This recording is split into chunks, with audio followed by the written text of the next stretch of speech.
السلام علیکم دوستو، آج جی ای ڈی کا سائنس لیکچر نمبر 4 ہیں۔ آج ہم سیکھیں گے بایولوجی کے بارے میں، یعنی حیاتیات کے بارے میں۔ آپ سائنس کے امتحان میں، یعنی جی ای ڈی کا جو سائنس امتحان ہے، آپ کو حیاتیات یعنی بایولوجی کے متعلق سے کافی سارے سوالات نظر آئیں گے۔ حیاتیات جانداروں کے بارے میں ہے۔ اس سبق میں ہم خلیات، سب سے پہلے سیلز کے بارے میں دیکھیں گے۔ اس سبق میں ہم سیکھیں گے کہ بایولوجی کیا ہے، سیلز کیا ہے، بیکٹیریا کیا ہے، خلیوں کی یعنی سیلز کی بنیادی ساخت کیا ہے، اور خلیے کیسی افزائش کرتی ہے، یعنی کیسی بنتی اور ٹوٹتی ہے۔ سب سے پہلے حیاتیات یعنی بایولوجی کیا ہے۔ بایولوجی سائنس کی وہ شاخ ہے جو جانداروں کو مطالعہ کرتی ہے۔ سائنسی اصطلاح میں جانداروں کو آرگنزمز کہا جاتا ہے۔ ان میں پودے، جانور اور وہ چھوٹے جاندار شامل ہیں جو انسانی آنکھ سے نظر نہیں آتے۔ سیلز کی اقسام۔ سیلز وہ خوردبینی یعنی مائکروسکوپک حصے ہیں جو تمام جانداروں کو تشکیل دیتے ہیں۔ یہ خود کو بڑھا سکتے ہیں، توانائی پیدا کر سکتے ہیں اور دوبارہ پیدا ہو سکتے ہیں۔ سیلز کی دو اقسام ہیں، پروکاریوٹک سیلز اور eukaryotic cells. Number 1، prokaryotic cells. Bacteria زمین پر سب سے زیادہ اور سب سے چھوٹے جاندار ہیں۔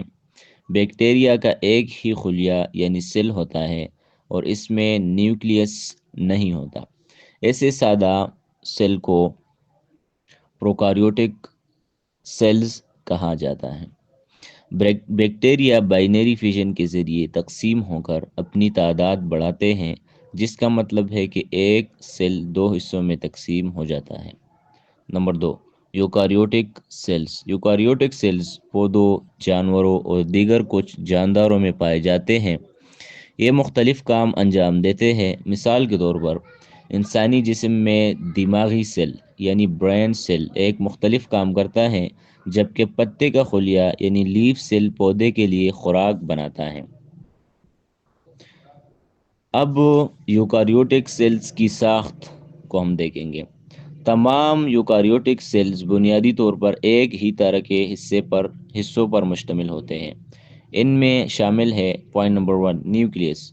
یہ سیلز کا ہیڈ کوارٹر ہوتا ہے جو اس کے افعال یعنی کام کو کنٹرول کرتا ہے۔ Point number 2، chromosomes. یہ ڈی این اے کی معلومات رکھتے ہیں جو سیلز کو بتاتی ہیں کہ وہ کیا ہیں اور اسے کیسے کام کرنا ہے۔ Point number 3، cytoplasm. یہ نیوکلیس کے ارد گرد گھومتا ہے اور مختلف چھوٹے اجزاء کو رکھتا ہے۔ Point number 4، میٹوچونڈریا۔ یہ آکسیجن اور خوراک کو توانائی میں تبدیل کرتا ہے۔ Point number 5، cell membrane.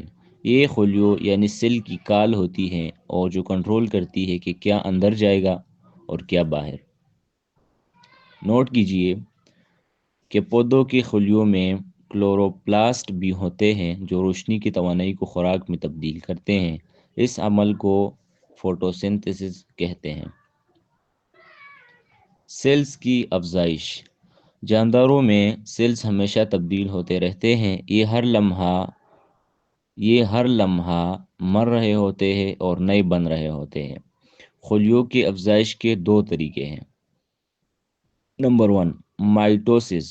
یہ وہ عمل ہے جس میں سیل خود کو دو برابر حصوں میں تقسیم کرتا ہے۔ پہلے نیوکلیس دو حصوں میں بٹ جاتا ہے، پھر خلیہ یعنی سیل خود بھی تقسیم ہو جاتا ہے۔ اس عمل میں ہر نیا خلیہ پورے ڈی این اے کے ساتھ بنتا ہے۔ ہماری جلد، خون اور پٹوں کے خلیے یعنی سیلز مائٹوسس کے ذریعے بڑھتے ہیں۔ نمبر 2، مائوسس۔ یہ وہ عمل ہے جس کے ذریعے جاندار خود کو تولیدی طور پر دوبارہ پیدا کرتے ہیں۔ ایک خلیہ ایک سیل تقسیم ہو کر 4 نئے سیلز بناتا ہے، لیکن ان میں اصل سیل کے آدھے کروموسومز ہوتے ہیں۔ مائوسس کے بعد ایک جاندار اپنے خلیات یعنی سیلز کو دوسرے جاندار کے خلیات کے ساتھ ملاتا ہے تاکہ ایک نیا جاندار پیدا ہو۔ خلاصہ، کنکلوژن۔ حیاتیات یعنی بایولوجی جانداروں کا مطالعہ ہے جنہیں سائنسی زبان میں آرگنزمز کہا جاتا ہے۔ پوائنٹ نمبر 2، تمام جاندار خلیات یعنی سیلز سے بنتے ہیں جو مائکروسکوپک ہوتے ہیں۔ Point number 3، bacteria. بیکٹیریا سب سے زیادہ تعداد میں پائے جانے والے جاندار ہے اور ان میں پروکاریوٹک خلیات یعنی سیلز ہوتے ہیں۔ پوائنٹ نمبر 4، یوکاریوٹک سیلز مختلف قسم کے کام انجام دیتے ہیں لیکن ان کی بنیادی ساخت ایک جیسی ہوتی ہے۔ پوائنٹ نمبر 5، خلیے یعنی سیلز مائٹوسس یا مائوسس کے ذریعے افزائش کرتے ہیں۔